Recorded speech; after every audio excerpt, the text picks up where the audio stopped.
Welcome to the Deep Dive. We're here to pull out the really key stuff from information you need so you can get informed without, getting buried. Yeah, to cut through the noise. Exactly. Today, we're diving into the world of wealth, specifically looking at high net worth individuals and families. How do you understand them? How do you work with them effectively? And our source for this is the reading Working with the Wealthy. Right. Yeah. So you're here because you want to get a good handle on this quickly but properly. Our mission is to basically unpack the frameworks, the tools, looking at the family side, the psychology, the practical stuff. It's easy to just think money when you hear wealthy, isn't it? But this reading, it really drives home that you're dealing with way more than just bank accounts. You're stepping into a whole family ecosystem. Yeah, and they use that idea, the family, as an operating system. I like that metaphor. It makes you think differently, doesn't it? It really does. So what does that actually mean? How does it help us understand these families? Okay, so think of it like the background code, yeah. The software that runs how everyone in the family interacts. The reading breaks it down into 6 main characteristics. 6 parts to this OS. Okay. A shared set of norms. These are often the rules nobody talks about, but everyone knows. Unwritten rules. Exactly, like in the Sankar family example they give. The kids just don't ask about the money details, even with this big potential business sale happening. Right. And knowing these unspoken rules is huge, because if you, as an advisor, just barge in and break one, even with great advice. Hit a wall instantly. Pretty much, yeah. Okay, so the unspoken stuff carries a lot of weight. What's layer 2? Next up, clear roles. Who does what? In the Sankar family, Arun handles the financial big picture. Ariana does the household, the philanthropy. Even the kids have roles in the family business. And someone like Divya, who isn't technically employed but still has access, her role matters too. It shapes how things work. So it's not just tasks, it's expectations, boundaries. Exactly. Defines the structure. Got it. What about power? That feels like it could be tricky. Oh, absolutely. Characteristic 3 is the established power structure, and it's not always who has the biggest bank balance. Wow. Like with the Sankars, Divya seems to have a lot of influence on Arun, even though she's not the main earner. Power can be formal, like who signs the checks, or it can be informal, based on wisdom or emotional influence, or maybe just being the person who holds the family together. Okay, so influence isn't just about the money. Makes sense. How do they actually talk to each other? Right. Or not talk? Well, that's number 4, forms of communication. And yeah, like you said, sometimes it's about what isn't said. Right, the Sankar kids not talking about the wealth. Precisely. That silence speaks volumes, doesn't it? It shows an awareness, maybe a boundary they all respect. Makes you wonder what else is being communicated without words. Yeah. What about the more obvious stuff? The family gatherings. Yep, that's number 5. Rituals, celebrations, and traditions. These are the things families do together that reinforce who they are, what they value. Like the glue. Sort of, yeah. For the Sankars, it's their trips back to India, the world tours for the kids after college. These things tie them to their heritage, their family story. And people like Divya, the keeper of tradition. They play a huge role in keeping those traditions alive. Okay. And the last piece of this operating system. Finally, number 6. Navigating transitions. Every family goes through changes, right? Founders get older, kids grow up, businesses face challenges. Life happens. Life happens. The Sankars are looking at a massive transition, selling the business, Arun possibly becoming incapacitated. How a family handles these shifts, it's crucial for their future. Okay, so understanding this whole system, norms, roles, power, communication, rituals, transitions, how does that actually help an advisor? What's the payoff? Well, this is where it gets really practical. If an advisor gets this, gets insight into these dynamics, they can go beyond just managing the money. They can tailor everything, advice, communication, to fit the family's actual landscape. Like having a map of the relationships? Exactly. You know where the potential roadblocks are, how to build trust, how to make strategies that actually stick because they resonate with the whole family, not just one person. So advice without understanding the software is likely to just crash. Pretty much. Or just be ignored. Right. Okay, so the reading then moves on to, like, the wider world, doesn't it? Yeah. Social, cultural stuff, shaping how families relate to wealth. Yeah, it brings in Hofstede's framework, those 6 dimensions of... Steve. Okay, for anyone listening who hasn't come across this before, can you give us the quick rundown? What are these dimensions? Sure. It's a way to map cultural values. So first, individualism versus collectivism is the focus on me or we. Okay. Then uncertainty avoidance. How comfortable is a culture with risk? with things being unclear. Got it. Risk tolerance. Kind of, yeah. Third is masculinity versus femininity. Are the dominant values more about achievement and competition or caring and cooperation? Interesting. Fourth, power distance. How much does society just accept that power isn't distributed equally? Okay. 2 left. Long-term versus short-term orientation. Looking ahead, planning for the future versus focusing on right now. And the last one. Indulgence versus restraint. How much does a society allow people to freely express desires, have fun? Okay, 6 cultural lenses. How does the reading use this with the Sankar family example? Well, thinking about how Divya and Ariana are involved in decisions, it suggests the Sankars probably lean more collectivist. Family well-being matters. But here's the interesting bit.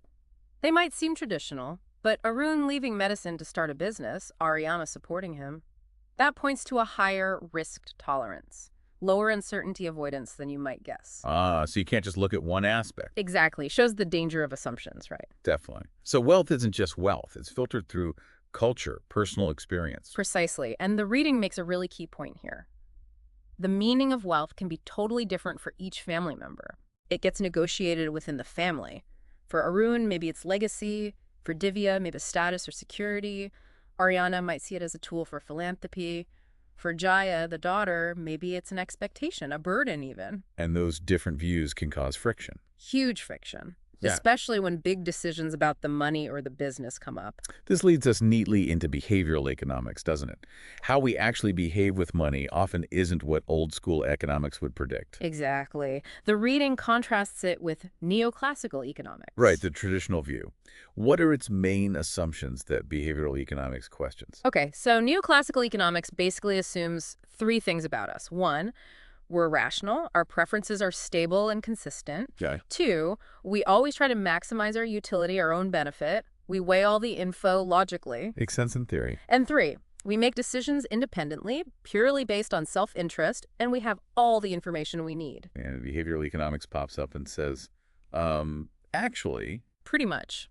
It shows our decisions are messy, they're swayed by psychological biases, mental shortcuts, heuristics, things that shouldn't matter, like how a choice is presented, actually have a huge impact. We're not purely logical robots. Far from it. The reading mentions some specific biases. Can you give us examples of how they might show up in a wealthy family? Sure, let's take the endowment effect. This is where we overvalue stuff just because we own it. Ah, right. It's mine, therefore it's worth more. Basically, yeah. So Arun Sankar might be reluctant to sell his business, even for a great price, partly because of this. He built it. It's part of him. It's more than just an asset on paper. Exactly. Then there's the framing effect. How you present a choice drastically changes how people see it. Okay. So Arun and Ariana looking at selling the business, they might be framing it totally differently. Ariana sees freedom, philanthropy, positive frame. And Arun might see loss of purpose, disruption, negative frame. Same facts, different perspectives leads to conflict. Got it. And one more. Confirmation bias. We love information that agrees with us. We seek out what we already believe. Yep. So Arun and Ariana might both be finding evidence that supports their own view on selling the business, making it hard to see the situation objectively. Right. The reading also touches on others like availability bias, hindsight bias, and those ultimatum games that show we aren't always selfish. Exactly. All challenging that purely rational model. Okay, then there's this concept, the acquirer's dilemma. Sounds very relevant for families like the Sankars facing a big cash event. What's that about? It's basically the psychological challenge when someone suddenly gets a lot wealthier, especially later in life. Like winning the lottery or selling a company. Right. It's about integrating this new wealth identity into who you already are. It can be really destabilizing. Like, who am I now? How does this change things? Arun's worries about the money changing them capture this perfectly. And what makes it easier or harder for someone to handle that shift? The reading points to 4 main things. First, your personality and character. People with a strong sense of self tend to cope better. Okay. Second, your life stage. It's often tougher to change your identity later in life. Gradual wealth increase is usually easier than sudden riches. Makes sense. Third, the family system. If the family has strong, shared values about money, that helps provide support. Solid foundation. And fourth, culture and religious beliefs. Some cultures view wealth negatively, making it harder to embrace. Others see it more positively. So applying that to the Sankars. Well, given they're entrepreneurs, likely from a culture valuing hard work. The reading suggests they might find it easier than some to adjust, even though it's still a challenge. Their personality type may be higher on things like openness, lower on neuroticism could also help. The reading also mentions stages people go through when getting used to wealth. Yeah, 4 stages. First is the honeymoon phase. Excitement, maybe some impulsive spending, disbelief, suddenly getting lots of attention, some good, some maybe suspicious. Right, then what? Stage 2, wealth acceptance. The initial buzz wears off. You start seeing the opportunities, but also the complexities, the responsibilities. That feeling of being invincible fades a bit. Reality setting in. Stage 3 is identity consolidation. This is where you start really weaving the wealth into your sense of self, finding a balance. It's not all you are, but you're not ignoring it either. Finding equilibrium. And the final stage, stage 4, is about achieving that balance and purpose, using the wealth in a way that feels meaningful. Okay, let's shift to something super practical. Estate planning, passing wealth on. What are the key things here? It's absolutely crucial. Making sure assets go to the right people at the right time, minimizing taxes. Wills are the baseline, obviously. But it gets complicated fast. Oh, yeah. Blended families, divorces, business transitions. It needs careful planning. The reading even mentions some creative ways families allocate things, like using game theory or auctions. Auctions for family heirlooms. Yeah, the Windsor family silver example. Different people valued different pieces differently. An auction helped figure out a fair distribution. Shows value isn't just about money. Fascinating. Okay. The reading also talks about classifying clients. How do advisors segment this group? Several ways. One common one is by asset level. You hear terms like mass affluent, maybe $100K to $1 million. Then high net worth, HNW, $1 to $5 million. Very high net worth, VHNW, $5 to $30 million. And ultra high net worth, UHNW, over $30 million. Okay. Are there other labels? Yeah, a simpler version. Millionaires, decamillionaires over $10 million, centimillionaires over $100 million, and billionaires. And does the approach change much between these groups? Definitely. For, say, H&W, the focus might be hitting financial goals like retirement. For UHNW, it often shifts more towards long-term stewardship, legacy, managing complexity. What about grouping by generation? Does that offer insights? It can. Generational cohorts often share experiences that shape their views on money. Like the silent generation and the Great Depression often made them more cautious financially. And maybe COVID shaping Gen Z? Exactly. People are analyzing that now. But the reading adds a good caution. Don't overdo generational labels globally. Different places have different histories. Good point. And the third way to segment clients? Based on how they got the wealth. Are they acquirers, first-generation wealth creators facing that acquirer's dilemma? Right. Or are they immediate inheritors, people who inherited wealth and might face the inheritor's dilemma? Inheritor's dilemma. What challenges does that involve? Things like feeling isolated, maybe some family distrust, anxiety about managing the legacy, proving themselves. The reading uses Peter Allard as an example. Okay. Now, ethics. Hugely important. What are the core principles? Absolutely non-negotiable. The fiduciary standard is key, always putting the client's interest first. The gold standard. Right. Then principles like integrity, honesty, objectivity, impartiality, competence knowing your stuff, fairness, and confidentiality. Protecting client info. Crucial for trust and respecting their autonomy. Though the reading notes challenges if a client's autonomy is compromised, like with dementia. And trust itself. The reading mentions head trust and heart trust. What's the difference? Okay, so cognition-based trust, or head trust, is logical. Does this advisor know what they're doing? Are they reliable? Based on competence, track record. Makes sense. And heart trust. That's affect-based trust. It's emotional. Does this advisor get me? Do they care? Do we share values? It's that gut feeling. And which is more important? Well, a study mentioned found that empathy, that feeling of being understood, was actually the biggest factor in building strong, long-term trust, more than just technical skill. Wow. So how does an advisor figure out a client's values? That seems key to empathy and good advice. It is. The reading mentions tools like values cards to help clients clarify what matters most, but it's tricky. People might feel overloaded with choices or give answers they think sound good. So social desirability bias. Exactly. So it often starts with good questions. The reading lists some initial ones to get that deeper conversation going about goals, values, what wealth really means to them. Many successful people haven't actually stopped to think deeply about that. Right, and communication is how you build that understanding. The reading talks about financial psychology and specific strategies. Can you give us a couple? Sure. Reflective listening is a big one. Really listening, then summarizing back what you heard to make sure you got it right shows you're paying attention. Like, so what I'm hearing is, Exactly. Using the Allard family example, if Lilia is worried about the foundation, you might say, so you feel the foundation isn't quite honoring your grandfather's original vision right now. Is that accurate? okay, what's another one? Channeling.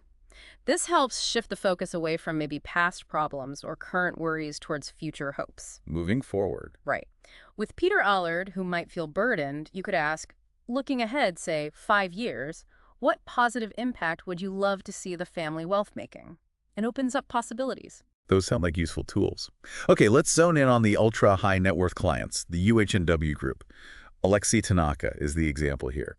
How is working with them different? It's often quite different. Things that are standard financial planning for others, maybe retirement funding, basic diversification, they're often less central or handled differently. So what is central? Things like highly complex tax and estate planning, often international. Philanthropy becomes a major focus, very strategic and values-driven. Risk management is looked at for the whole family across generations. Bigger picture stuff. Definitely. Family governance, setting up decision-making structures. Transition planning for businesses and wealth. Developing the next generation. Managing tricky family dynamics. Even health and well-being. These are the core areas. The reading lists 5 things that really distinguish UHNW clients. Can you remind us? Okay. 1, they often don't do traditional financial planning like others.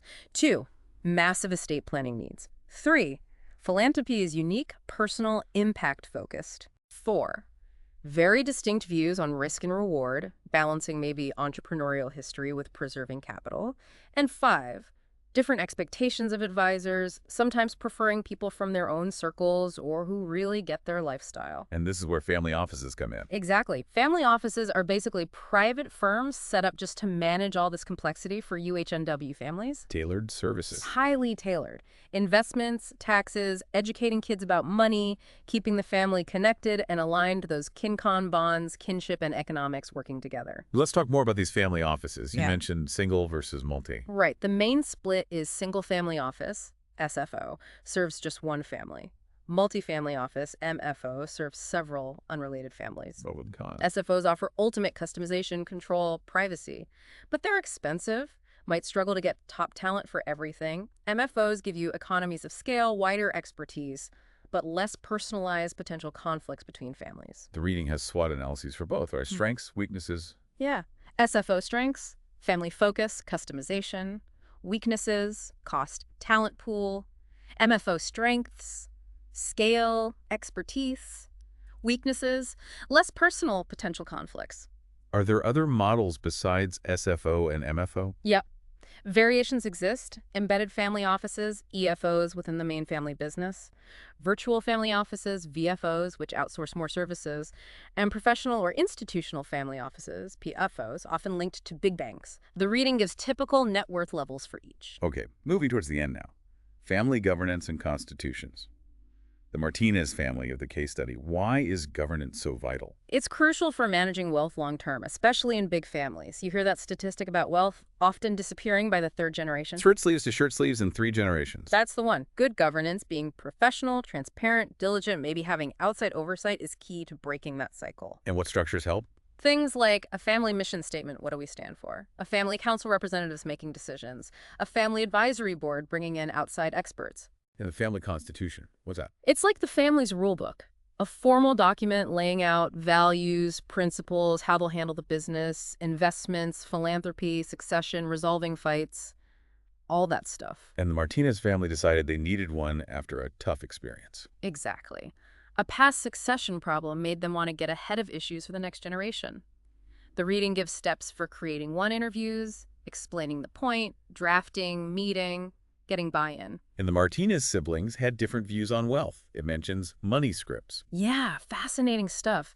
Tomas Jr., the musician, and Katerina, the entrepreneur, seemed more ambivalent, maybe money-avoidant scripts, thinking money's bad or stressful. Okay. Diego, the CFO, seemed more focused on status, maybe a money status script. The parents likely had money-vigilant scripts, cautious, discreet. Understanding these underlying beliefs about money helps an advisor communicate better. And helps get everyone involved in the constitution process. Right.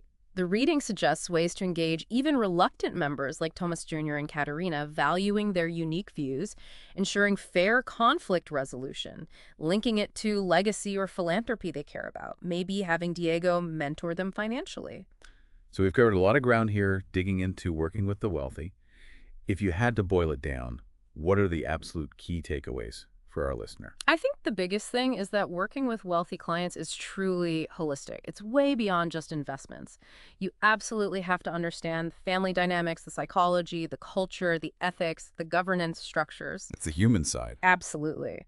There are frameworks and tools, sure, but it really boils down to understanding the people, their values, their unique situation, and tailoring everything to them. That's a great summary. And maybe a final thought for you listening. Think about the operating system in your own family or even your close friends. Yeah. How do those shared rules, roles, values, even without huge, well-shaped conversations about money decisions you make? Maybe some of these ideas, even if you're not advising billionaires, give you a new way to look at those dynamics in your own life. Perhaps it makes you want to learn more about behavioral economics or family governance or just the psychology of money. Lots to think about. Definitely. Thanks so much for joining us for this deep dive.